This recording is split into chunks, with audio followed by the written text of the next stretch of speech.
I'm Stephen Mark Williams. I'm the Executive Director of the ETP. So ETP is a Scottish funding council funded a Scottish research pool, academic research pool. And we're very pleased today to welcome the third in this series of 6 webinars on energy campuses or clusters across Scotland. And today we are welcoming Mark Fulton, who's the programme lead of Chapelcross nuclear site. And Chapelcross is part of the Borderlands Inclusive Growth Deal. And so without further ado, Mark, welcome. Thank you. Thank you. I'm hoping that you can see my presentation screen. Is that right? Yes, I can see it. Yeah. Okay. Well, good afternoon, everybody. We had some fun and games, which you saw part of. So very pleased to be invited to speak today. Today, we're going to be talking about Chapelcross. My name is Mark Fulton. I'm an independent consultant. I work for Dumfries and Galloway Council and have done for the last 18 months or so. And I'm employed as the strategic program lead. I'm here to help basically take the program forward from where it was to a point where it's stood up and it's doing stuff. And you'll see from the slide, we're operating in a multi-partner environment. You can see we've got a Scottish enterprise looking after the whole of Scotland, South of Scotland enterprise, which you probably realise opened their doors on the 1st of April.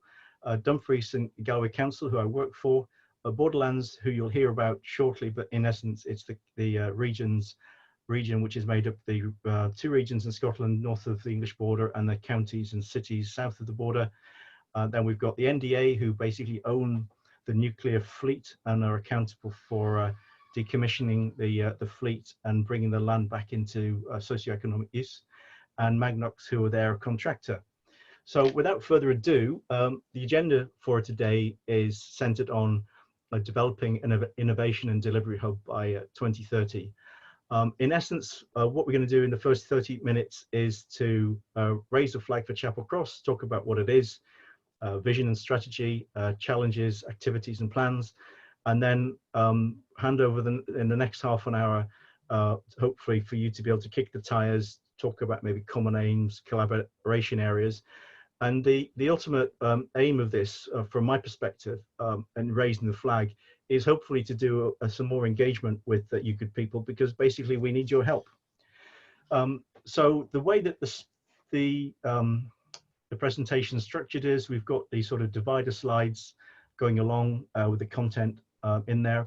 And you can see from the left-hand side, Chapelcross is the yellow diamond.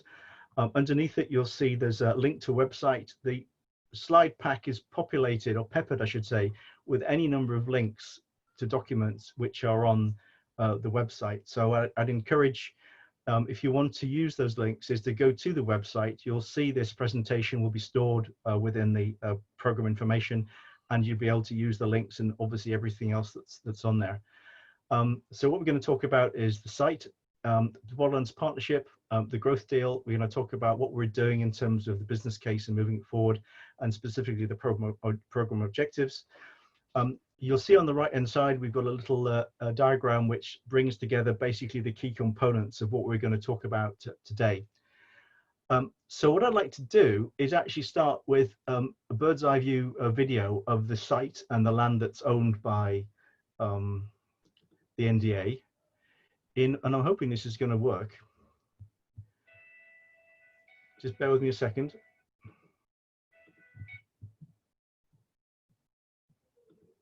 Full screen. Now I'm hoping you can see that. Can you see that? Actually, no, we can't, Mark. Oh, that's great. Let's see if I move it over to there.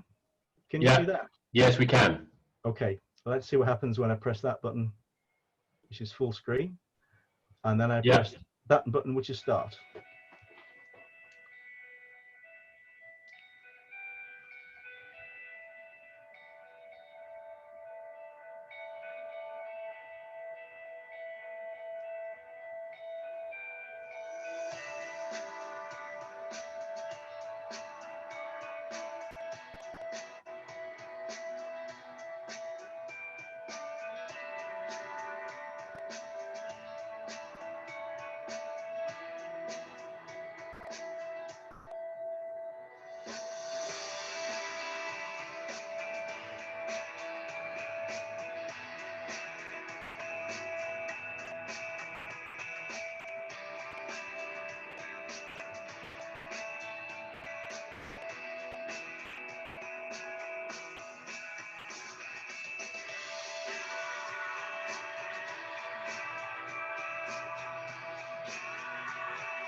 Right, you should be on the next slide now, which is site and local area. Something to say about the video is I think it's a very good video. It was made 2 years ago, not more than 2 years ago, and some of the thinking in there has changed. So it referred to a pipeline to the Solway Firth coast. I mean, that pipeline is going to be removed as part of the decommissioning program. But what isn't going to be removed, what remains in it, is the disused railway line, which goes all the way from the site, which basically goes from here all the way to the site, and you see better on the next diagram. And it also makes reference to tidal energy. Now, the tidal energy opportunity sort of been put to the side for the time being, but what's come to the front is the thought that that disused railway line could be used to import or export energy from the site, and also it provides a really good access point for expanding economic growth beyond the Chapelcross site and into Annan. So into this diagram,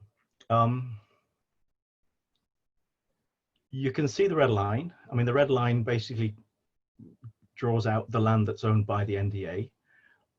By looking at it, you can see that it used to be an airfield. World War II, it was an airfield where Hurricane pilots were trained. And you can also see that there's obviously farmland and more scrubby land.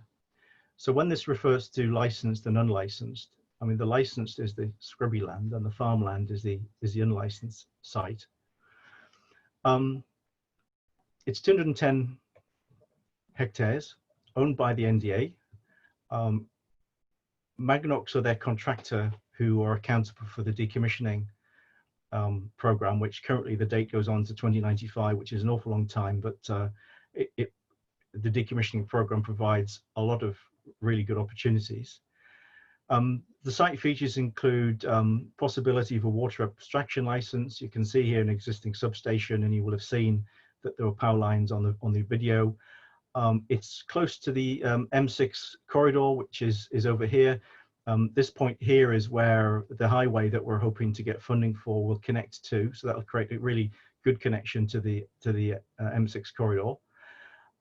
Environment, natural capital is very strong. Proximity to rail links, which we'll talk about on the next slide, and also the Solway Firth. And you'll see down here there's a whole lot of other features which all you can do is say, well, what's not to like?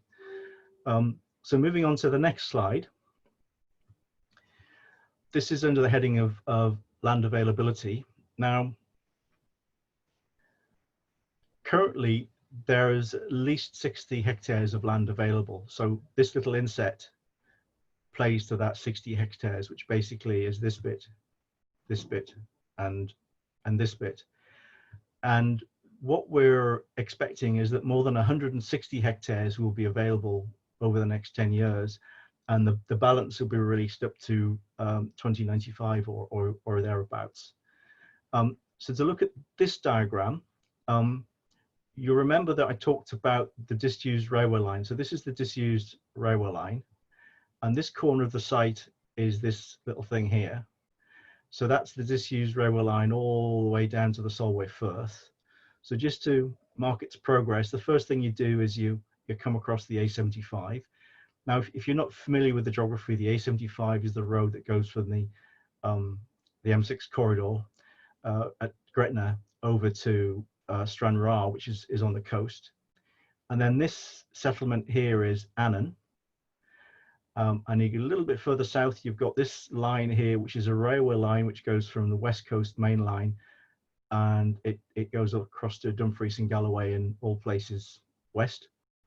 And then as you move south, it goes through what I think you probably call as farmland to the coast. So a lot of land is available, a lot of possibility for what it can be done with.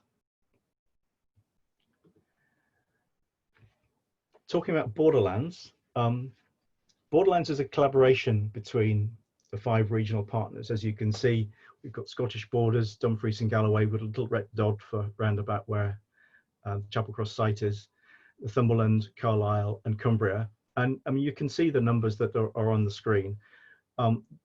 but within 2 hours, it provides incredibly good access to a large percentage of the UK population. And as a sort of an economic region, it's got absolutely tremendous potential. And making use of that potential is supported by the Inclusive Growth Deal, which is supported by the Scottish Government and by the UK Government. The UK Government are providing funding for 15 years, and the Scottish Government are providing funding for 10 years, at least that's the current position. And you'll see from the diagram, you've got lots of sort of bits of jigsaw puzzle pieces. It's basically in three levels. The first level speaks to, you know, the priorities of the Borderlands area. So each of the regions have got the same priorities of infrastructure, places, business skills, and green growth, and they've signed up to work together to deliver against that agenda. Now, the 2 lines under that capture the 10 initiatives that are included in the growth deal.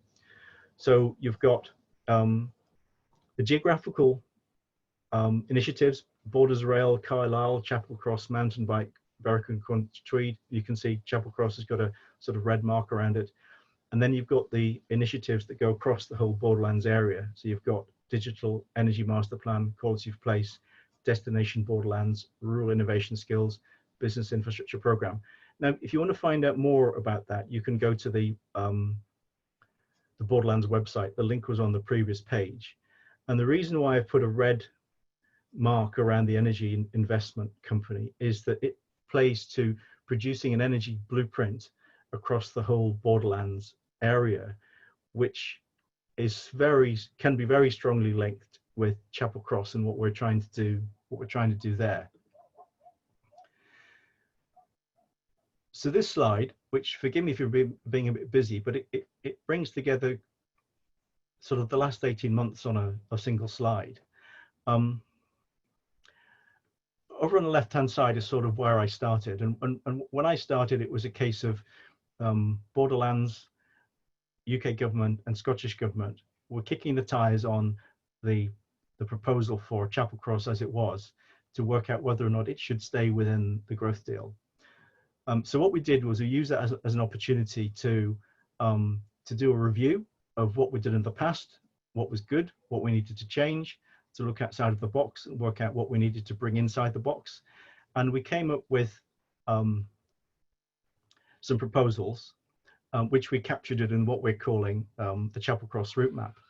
So basically what this says is there's a need to do this collaboratively. So those partners need to find ways of working together to get this done jointly. We need to be clear about what our USP is. We need to be clear about what our objectives are.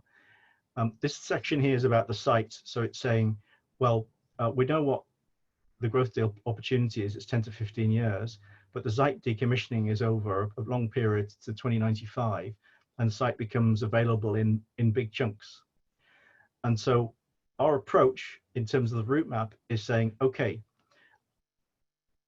let's deliver this as a program, transformation of the program to 2095, cut it down into bite-sized pieces, and we'll talk about them in terms of short-term, medium, and long-term. So short-term is the period of the growth deal, which is 10 to 15 years. Medium-term plays to the some of the targets we've got, which are 2045 and 2050.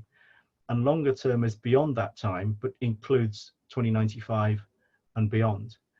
And this also recognized that we needed to adopt sort of a more rigorous program management approach, which within the route map meant that what we'd do is we'd produce a formal mandate for the program and use that as a trigger to start the process.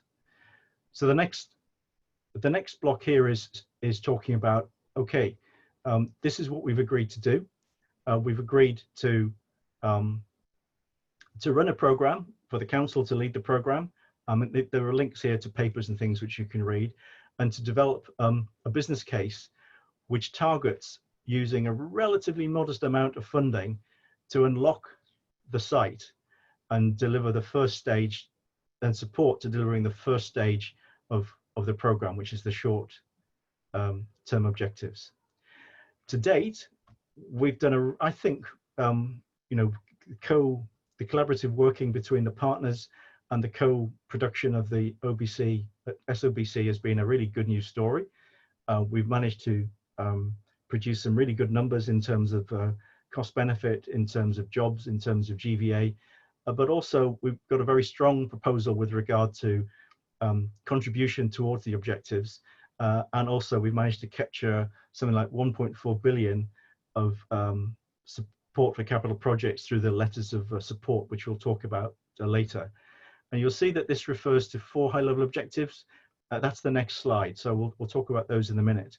So what we're doing at the moment is really covered by these 2 bits here. So the partners are working out, okay, based on that SOBC, how do we need to work together? What do we need to do to make it so that this works? And this works in the context of setting up a governance framework which enables us to get the decision made to start the next stage. Because a key thing in all of this is actually making that decision to create market confidence, such that our engagement of potential site users becomes an awful lot easier. So these are the objectives, which you'll find they're written all over the place, but they started within the mandate. And I don't want to read them out, but what I will do is say, you'll notice the first 2 relate to green energy and the 2045, 2050 net zero targets. The next one relates to jobs in GVA. Well, everybody talks about that, but that's what it is. And the third one relates to the NDA mission, and the NDA mission is about, which comes from the Energy Act 2004, which is about best socioeconomic use of the site in the long term. It's about decommissioning the site safely, and it's, I mean, they're in it for the long term, so they really need to be in there as part of the objectives. Another thing to notice about this is that these objectives don't just target stuff that happens within the red line. They're also relevant to the region in terms of Dumfries and Galloway, in terms of the south of Scotland, in terms of Borderlands, in terms of Scotland, in terms of the UK. So, our ambition isn't just about local jobs for local people. Our ambition is far bigger than that. So the next section talks about vision. It's talking about adaptive strategy, creating the future, the evolving narrative, the value of stakeholder feedback, and developing the pillars.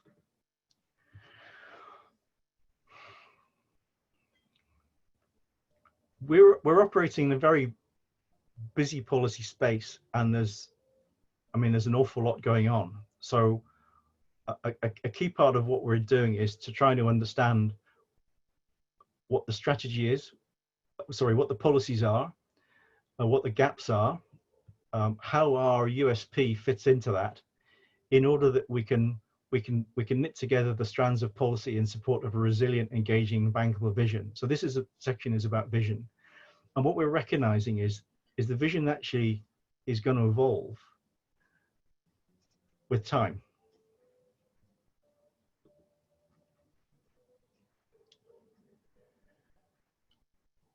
So a quote from Abraham Lincoln.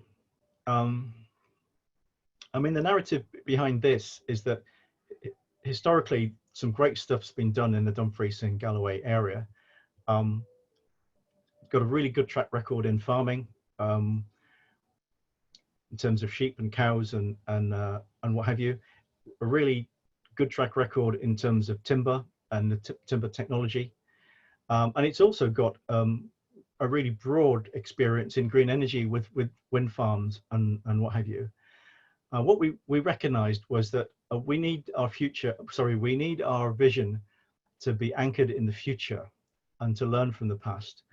And we need to have an ambition which plays beyond the red line of the site and beyond the boundaries of Dumfries and Galloway.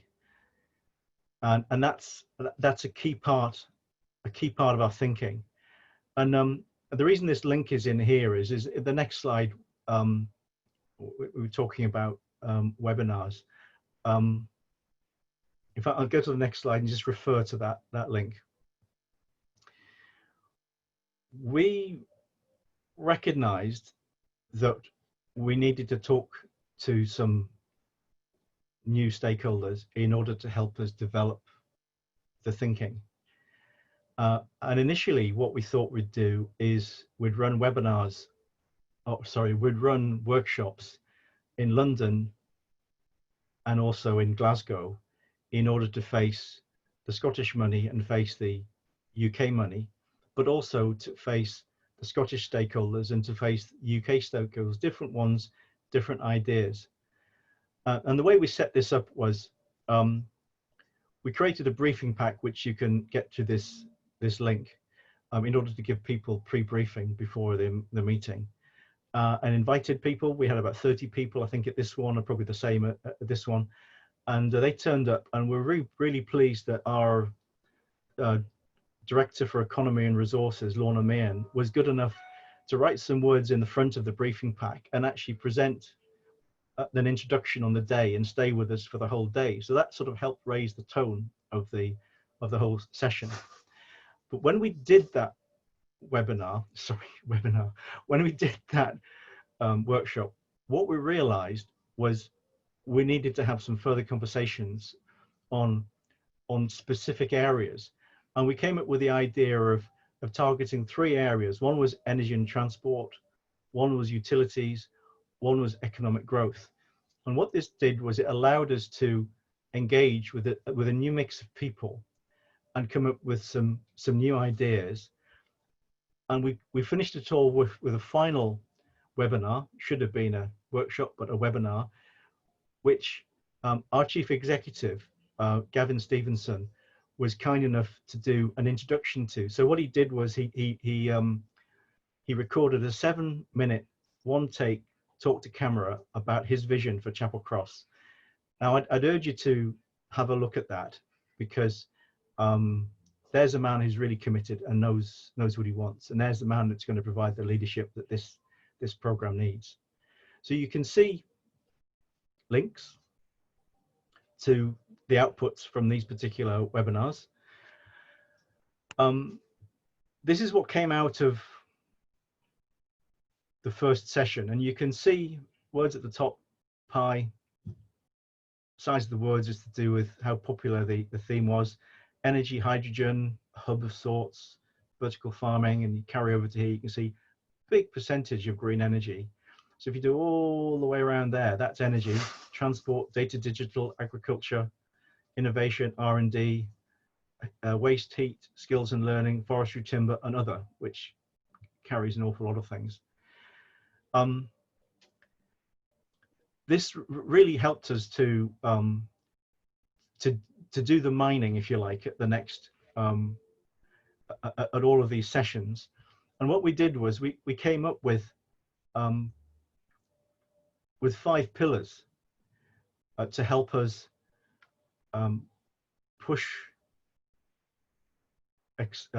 advance the stakeholder engagement in support of the business case, but also in support of the sort of the blueprint that will inform the master plan. So, I mean, the green energy and net zero industry cluster is the thing which is the central spine of the whole thing. And under that, you've got sustainable agriculture, agriculture and food, clean mobility and logistics, education, skills and training for the just transition, and digital connectivity and data services. Now, we've managed to capture letters of support mapped to all of these things from the people that attended these workshops and also from the other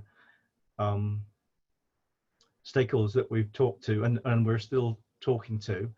And what that has resulted in the context of academic engagement is engagement with all these people and all these places. So obviously Stephen Mark was good enough to introduce today, but there's also the James Hutton Institute, Scottish Aquaculture, Harwell Campus.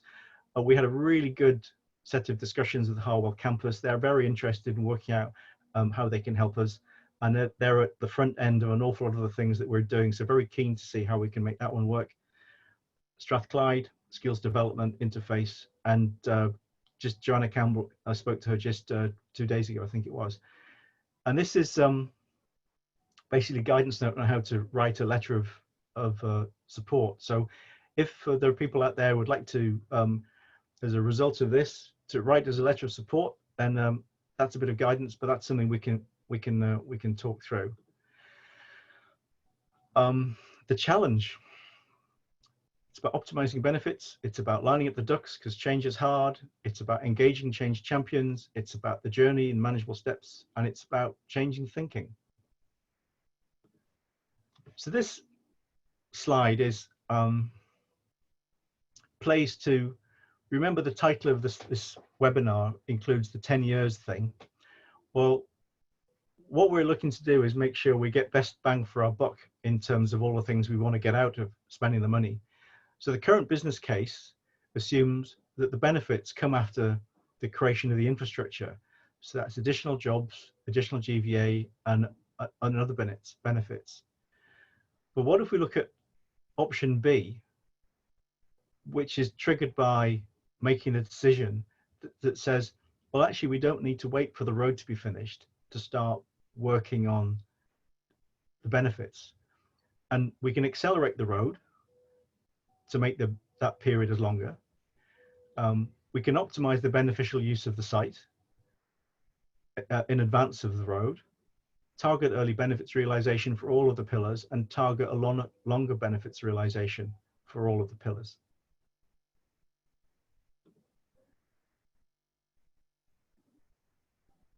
What can you contribute? Now this is, I mean, I'm sure you've seen this and things like this before, but change is difficult, and leadership of change is even more difficult. And there's a real need to have a vision that's owned and engages a critical mass of people in order to take this thing forward. And what we're really needing is this is a call for help today. We're needing to identify the people who should be supporting, working with us at a sponsor level. So that's at a national level, regional level, international level. We need to be working out, well, who could be inside the program as part of the program board?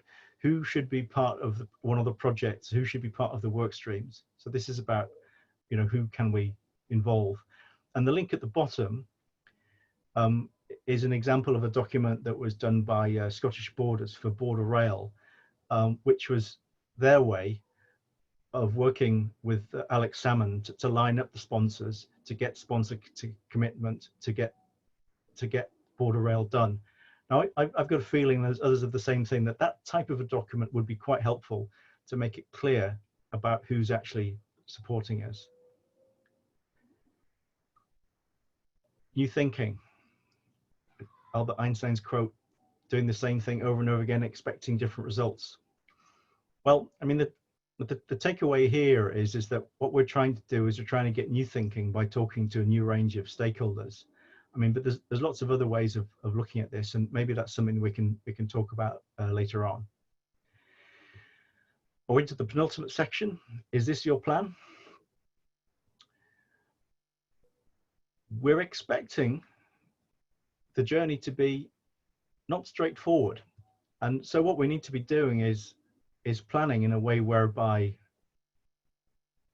our plans are resilient and have an approach whereby, as it says here, plans should be set in sand and goals written in stone, such that we keep focus on what it is that we're trying to do, and recognize that change is about orchestrating change. It doesn't necessarily get delivered directly in line with a 30 or 40-year plan. You need to adapt, and you need to take account of things that you can't change, but you need to work with. And next steps. These are sort of live activities, and I think during today we've probably covered all of that. Key things we need to do is move forward the stakeholder engagement activities. And we're about to launch, following today, we're about to launch sort of two-way dialogue with stakeholders in terms of regular updates and stuff like that. we need to get this foundation in place. So that's about getting the MOU sorted, getting the partners sorted out, getting the sponsorship sorted out. It's making sure that we've got the governance in place such that we've actually got a competent foundation to make the decision for the next stage. We've still got stuff to do to get the business case approved. We're hoping to have it at a point whereby we can provide it to UK government sometime in November. And we need to be looking at procuring the CXOBC, because these things, they take time. And after that, obviously, about the next program stage, which is we're creating a plan for now. So my last slide is, in summary, we think we've actually made some pretty good progress so far. We think there are things that we can do to exceed the pace of delivery and to deliver high levels of benefit that we've actually included in the business case. And then finally, stakeholder support at all levels and contributions really greatly appreciated, because it's through the stakeholders that we've actually managed to move it from what it was to what it is. So at 34 minutes and 59 seconds, over to you, Steve and Mark. Right, well, thank you. Can you hear me okay, Mark? I can, yes. Oh, great. Okay, well, thank you very much for that. Although we don't have any questions actually in the Q&A, I'm hoping that we have about 15 people on the call, that they will have been fermenting questions whilst you were talking. But I guess what I would like to ask you first is, what do you find most exciting about this particular challenge for you? Well, it's an opportunity for us to have an impact, which is regional, national, potentially international, and to play a real role in delivering against the carbon net zero carbon targets of 2050, 2045. And the more I talk to people, the more I believe that. So I'm really encouraged. We can do it. The question is whether we will do it. Yes. Okay. Whether the structures are in place to allow you to do that.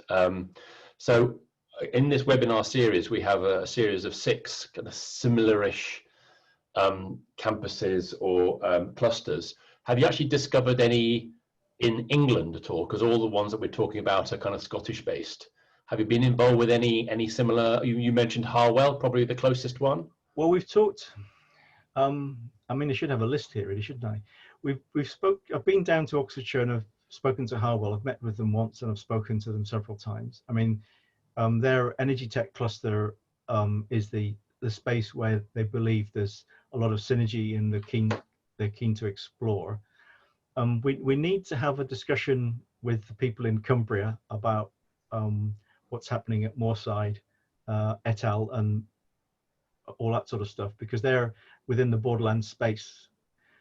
And I haven't talked to the equivalent of you in England, and maybe that's something we should be doing. So probably I could be talking to my colleagues elsewhere in the Borderlands space to see whether or not they've got, well, such a body exists or how to go about it. But I mean, we need to do more in terms of looking the other side of the border to see where there's good stuff that we can use and also good stuff that we can share with them. Yeah, absolutely. I think that's true. Talking about an ETP equivalent, there are and there aren't. Actually, it's very few and far between. There's a thing called the N8, which is based out of Manchester University. They have 3 themes, none of which are energy, but I'm sure that they would be very interested to know what's going on. And then there is the Energy Research Accelerator, which is based out of either Loughborough or Birmingham, I think. Anyway, I do have a couple of questions for you, Mark. So are you ready? I'm ready. Right. So from Natasha Madeira. Hello, Natasha. You mentioned lots of positives, which are bountiful, good word. Are there any key concerns stakeholders have raised? I mean, that's such a I mean, all questions are good questions. I mean, one of the concerns is that we're in a very busy space and there's lots of people competing for the same airtime and the same money. So it's how do we actually position ourselves such that we're complementary to what else is going on, and we actually fit in as a coherent part of the plan for Scotland and the plan for the UK. I mean, that's one level. Another concern is that previously Chapelcross has not been a national priority for Scottish enterprise or for the national, the NPF3. The good news is that Scottish enterprise and others have suggested that it should be part of NPF4. So if we can become part of NPF4 list of priorities, that would be good. So the concern is not being part of NPF4. Okay, right. That's an interesting one. Right, okay, I have another question from Ian McGrath. Now I'm going to try this answer live, it says. So I think what that does, if I click this button, can you hear us, Ian? No, okay, okay. And no, okay, in that case, I will ask the question then. What is the process for approving new ideas for the land options? The vision looks very positive and positive for the region. Well done. Setting vision for hydrogen and energy is great. Do you have customers for hydrogen and clean energy? So two different questions then. New ideas for land options and also around hydrogen and clean energy customers. Well, the program team is very small, and I referred earlier on to setting up sort of a governance framework. So that governance framework will include the team that's going to do all this great stuff. And we're expecting to be able to do that long listing and options, optioneering, what have you, within the OBC. And we recognize that we need to do it because we've got to be part of a coherent fit within Scotland and the UK, rather than just saying this is what we want to do. So by virtue of the fact that the business case is going in front of Scottish government and UK government, that's got to be good. And the question with, do we have any support from hydrogen, etc.? Yes, we've got letters of support with money behind them for a number of vectors, including solar, hydrogen. We've got a proposal for geothermal, but there's we're trying to get funding to get that kicked off. And we've talked to cryogenic, and that's just part of a conversation, but there's no money behind that. It's just a conversation. And obviously, as part of that, you've got the ammonia strand. But the ammonia discussion is with the hydrogen discussion. Okay, absolutely. Okay, thank you. Okay, we have another question here. You mentioned a new road. Presumably that's from the A74 from the site, suitable for HGVs. Please expand on the road building plans. Well, at the moment, there's not an awful lot to expand because the level of detail we've put within the business case is to produce an indicative line and costings to see whether it's affordable. The funding is actually quite modest. So most of the approach is actually based on upgrading of the existing route that exists. And if you look at the existing route, there's some quite nasty right angle bends. So I would imagine that we'll do something with the nasty right angle bends. But that's to be dealt with within the next phase. But as you'd imagine, Dumfries and Galloway, they've got a strong track record of highways within the local area, and they're very well connected in terms of local stakeholders. So in terms of having the stakeholder conversations and coming up with a solution which is empathetic with the community expectations and needs, I think that'll be done, very well indeed. Okay, right, thank you. Okay, I have another question here from Simon Dickinson, head of PMO Midlands Metro. Hello, Simon. Sorry? Hello, I know Simon. We worked together at Jacobs years ago. Ah, well, there you go then. And what he was asking is, can Mark please elaborate on what drove the themes, e.g. a focus on energy, question mark? Well, the site has a track record in energy. So it's got existing transmission links. Dumfries and Galloway has got is one of the UK's strongest producers of wind energy, and it plays to policy objectives and policy gaps. I mean, that's the high level explanation. The next level is through the workshops, talking to people who were from a whole range of different backgrounds, including policy, working for the energy utility companies, etc., etc., etc. It came out of that discussion and that process. It wasn't just Mark writing it down because he thought it sounded good. It actually came out of a workshop process. And we got an awful lot of help from Nigel Holmes, who's the chief executive of Schifka. He was really good in making introductions to all the right people to help have that conversation.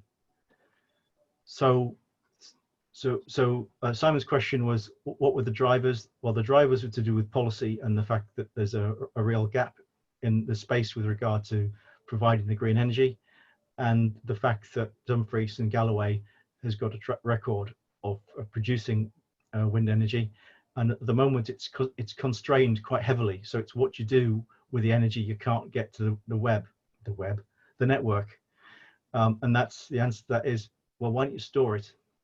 Why don't you store it as hydrogen? Why don't you store it as ammonia?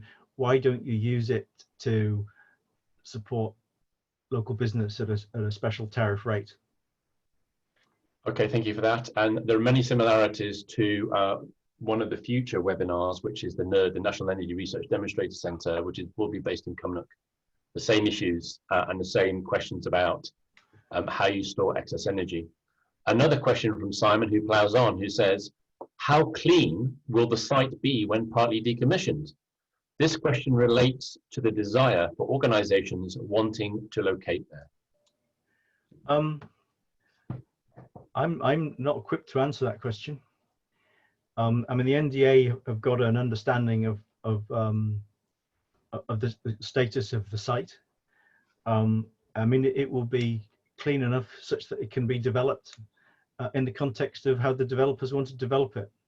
So, as Simon will know, where you've got a contaminated site, you don't just take all the contamination and dump it somewhere else. What you can do is you can encapsulate it, you can process it, you can do all sorts of things. So our expectation is that we'll understand the site as it is, and then understand what the options and the opportunities are to respond to that, in order that we've got a site which is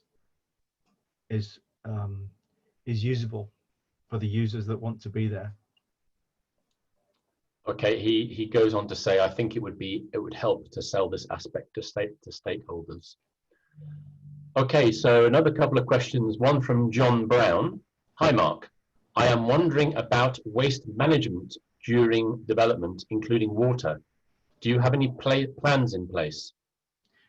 We don't have any plans in place, and we wouldn't expect to at this point in time. I mean, this point in time, we've got a strategic outline business case, which is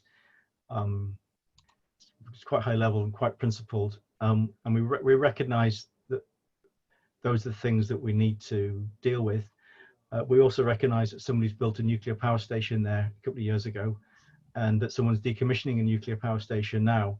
So our expectation is that we'll learn an awful lot from the NDA and from Magnox, from what they have done and are doing, and also because we've got such an excellent relationship with the NDA, they will probably help us by sharing lessons learned from other sites within the fleet. Okay. I have a question here from Alan Moore. Hello, Alan. Hello. Great vision, and I can see the energy potential. Are there any specific plans for the Chapelcross site around the opportunities for digital and data, e.g. a green energy data center? Yes, but I can't tell you what they are. There is currently there is an organization which has come up with a proposal for something like you've said, and it's being discussed with the partners with a view to taking opportunity of, if you remember my lovely slide here, taking advantage of doing stuff sooner than the road is built, because the reality is that the road is or the new access, let's call it new access or improved access. The improved access is a message to the market, we're serious about this, and with a message to the market, we're serious about this, it provides people an opportunity to seriously look at, well, what can we do with what's there? I mean, you've got quite a lot of hardened runway which has been there since 1941. I've walked it, it's in surprisingly good condition. I don't think we necessarily need to lift it all, lift some of it. But I think I'm going off the point there. I can't remember what the point was. The point was to do with the green data, data center. I mean, the straight answer is yes. I mean, and with private wire energy within a secure environment, what's not to like? Excellent. Okay, very good. Right, just one final question we have time for then. I think if you put those words in the right order, you'll get a sentence. So Natasha is asking, has the pandemic altered timescales and ambitions, and also relates that to the fact that there may be new emphasis on healthy environments to work and travel, or indeed not to work to travel? Well, we're thinking that when you consider the pillars that are in there, it does provide an opportunity to reboot the Borderlands for post-COVID-19 recovery. It does provide an opportunity to do more growing of our own food, and a whole lot of other stuff as well. What COVID has done is it's sort of delayed the timescale a little bit, and it's meant that we've been using Teams an awful lot, which, I mean, that's not necessarily a bad thing. I mean, we should have been in a position where the decision was, where government was going to be made in September, and now it's probably going to be made in December, January. So that's 4 months. But it's given us 4 months to do some more thinking. So arguably what it's done is it's meant we've got a better quality of proposal. So, you know, I'm from a construction background, and I mean, it's always good to have the plans as mature as they can be before you actually start digging holes. So with a more mature plan, we'll probably have a better journey. Okay, Mark, thank you for that. So 1 minute to 3, I think we'll stop there. So thank you very much to Mark. If you would like to get in contact with Mark, I'm sure his contact details are somewhere. And anyway, I think we will be distributing part, if not all, of this presentation. Thank you. On the bottom there. And so I'll see you for the next webinar, which is a week today, and that's on the Michelin Scotland Innovation Park. Okay, so thanks to Mark, and thank you to everybody for attending, and goodbye. Thank you very much. Bye-bye.